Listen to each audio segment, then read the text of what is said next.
Hi, and welcome to Enchantment of Eternity's review for Mirror Mirror, which is episode 4 of season 2 of Star Trek The Original Series. This video is a part of a series of videos where I review episodes of Star Trek as requested by my viewers. This episode was requested by Matthew Dubb.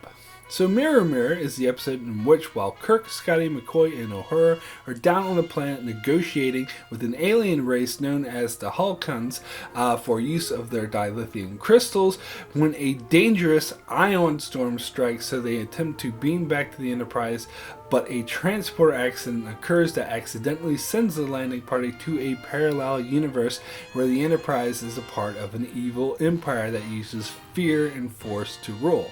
There they find Spock with a goatee who tortures the transporter Chief Kyle for his failure in the transporter that almost killed him. Recognizing immediately that something isn't right, they confer and figure out what happened and try to find a way to return to their rightful universe. In the meantime, Kirk is ordered to completely wipe out the Hulkans for refusing to give up their dilithium crystals. Kirk refuses to do so and tries to stall, which makes everyone suspicious and even endorses an assassination attempt where Chekhov attempts to kill him but is thwarted by crewmen trying to gain favor with the captain. While Scotty works to find a way to get them home, he requires Uhura's help to distract Sulu, who is constantly making advances on her, which puts her in danger. Meanwhile, Kirk finds he has a mistress, Milena, that introduced him to an assassination device that allowed him to kill anyone in which his counterpart used to advance in ranks. But eventually, she becomes suspicious of him as well when Spock reveals he's been ordered to execute Kirk by sunrise if he hasn't killed the Hulkans by then, and Kirk refuses to kill Spock. Instead, they attempt to enact their plan to return to their rightful universe when Spock intercepts them, which leads to a fight where Spock is severely injured.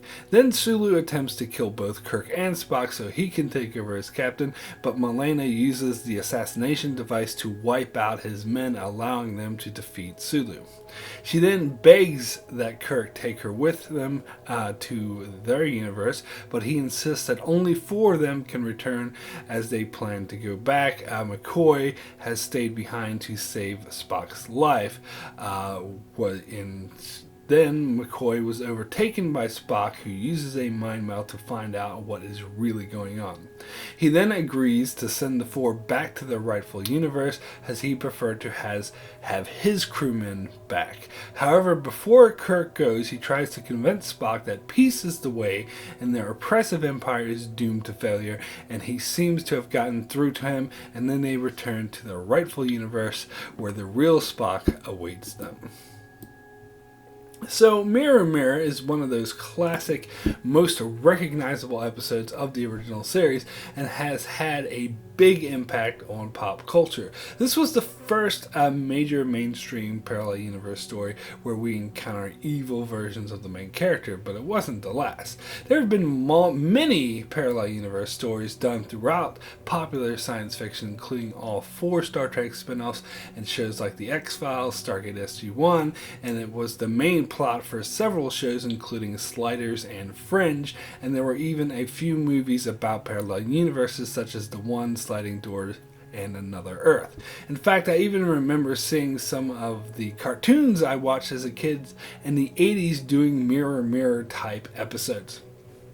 However, this was the one parallel universe story that inspired them all. That's not to say that there weren't any parallel universe stories before this episode. I'm sure, it was very common in science fiction novels, but this was the first time it really hit mainstream audiences, and it really sparked the imagination and hit a chord with people, seeing such a beloved character like Spock turned into a ruthless, evil pirate really flipped conventional storytelling on its head. As a story itself, it was plotted almost perfectly, as it worked so well from start to finish to put the viewer in a constant state of suspense. Indeed, this episode, I would say, more than any other, had a consistent sense of foreboding, as the crew members we know and love were trapped on a twisted version of their own ship where everyone was a murderous thug and could kill at any moment. However, any episode could tell a story where a landing party was trapped, somewhere trying to escape and always in constant danger. What made this more interesting is a glimpse at the characters we know and love, but it flipped it on its head as they are evil and cruel. However, something that was quite a huge step for the original series is that they didn't come off as cliched two-dimensional evil villains. In this episode, they did a really good job of developing this parallel universe and making it feel like a real and tangible universe. In other words, this episode managed to do in 50 minutes what two 2-hour movies failed to do in those reboots, and that is create an interesting and tangible dynamic universe. Yet another reason why those stupid reboots don't live up to the original series, but I digress. It could have been easy for this universe to come off as fake and just evil, which in fact some of the parodies and tributes to this episode does make it seem that way. However, when you examine this universe further, it makes perfect sense and shows what could happen if history played out in another way. This was explored more in the Enterprise 2-part episode In the Mirror Darkly, which was meant to serve as a prequel to this episode, which explored some of the history that got the Terran Empire where it was. And in the intro for those episodes, it showed Nazis marching. And I have a feeling that the backstory is meant to be what would happen if Germany won World War II, as the, salutes that they give in this episode are very similar to Nazi salutes. However, the crew of this ship is run pretty much just like we later learned Klingon ships run their ships, where assassination is a common means of self-promotion. However, the Terran Empire doesn't really have a sense of honor as such like the Klingons do, and seem to be more selfish and self-serving. But overall, it is an evil empire, but one that's completely believable and based off of existing power structures. Another thing that makes this episode great is that it's one of the very few ensemble episodes that, although its primary focus is Kirk, Spock, and McCoy, it's one of those few episodes that surfaces all 7 main characters, also including Scotty, Sulu, Uhura, and Chekhov. And it's important to note, it's one of the few episodes where all 7 of these characters appear in the same episode. As some people often forget, these supporting characters were not in every episode, and many episodes would feature 1 or 2 of them, but not all of them. I think that's a major reason on why The Trouble with Tribbles became such a memorable episode, because that was another ensemble piece where all 7 characters appear, but in my opinion not pulled off nearly as well as this episode, as we got not only to see an evil Spock, but also an evil Sulu and an evil Chekhov. And without Spock there for Kirk to rely on, he had to rely more on Scotty to do the technical work, and Uhura took a more prominent role having to deal with Sulu. So this is one of a few great examples of an ensemble episode in the original series. And it was really suspenseful how Kirk and crew needed to escape, but also had, they had to struggle to stay true to their core principles, even being stuck in such a brutish society where acts of mercy can literally get you killed. So that's another one of the signature signs that makes Star Trek great. However, I never really agreed with Kirk's mercy on the Halkans. For one, you can look at it as, well, this is a parallel universe, so he shouldn't really care that much about the Halkans, but that is a bit heartless. But a more convincing point is that if he doesn't kill them, well, someone else will kill them, and they'll just kill him anyway. So he, basically would be dying for no reason.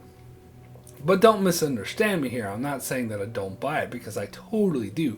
I don't see any of these excuses mattering to Kirk, who simply would not have it in him to wipe out a whole society of peaceful people, regardless of the consequences or what universe he's in. It just always felt a tad silly to me. In fact, even though he talked Spock into being peaceful, I'd still say it's a very good possibility that once, Kirk left and, the parallel universe, the mirror universe, Kirk returned, I'm pretty sure the Halkans were indeed wiped out. but that's just my guess. So the idea of women sleeping with the male officers in order to advance, I think, also makes sense in the context of this universe, as since it's so twisted and ruthless, it's not a far guess to assume it would favor male officers as well and incite women to prostitute themselves in order for advancement. So I did kind of like that storyline with Marlena. However, I would say she constitutes my least favorite parts of the episode, as they seem to just have to have a romance with Kirk just thrown in there, and it probably would have been better off without it. And in fact, the scene where Kirk kisses her, it felt really cheesy, and I just cringe when I watch it. So my rating for Mirror Mirror out of 10 is a 10, the best. The original Dark Parallel Universe episode, not just for Star Trek, but for pretty much all modern science fiction television and feature film. It's the gold standard and one of the most memorable and recognizable episodes of Star Trek, and for very good reason, as it showcased the main cast the way few episodes did, while telling a truly fascinating and suspenseful story that had me on the edge of my seat the whole time. So that's it for my review of Mirror Mirror. If there's an episode from any of the 5 Star Trek series you'd like me to review, just leave a comment below with the episode you'd like me to review, but please, only 1 episode request per person. Also be aware, at the moment I'm really backed up with requests, so it will be at least 3 months before I can get to it.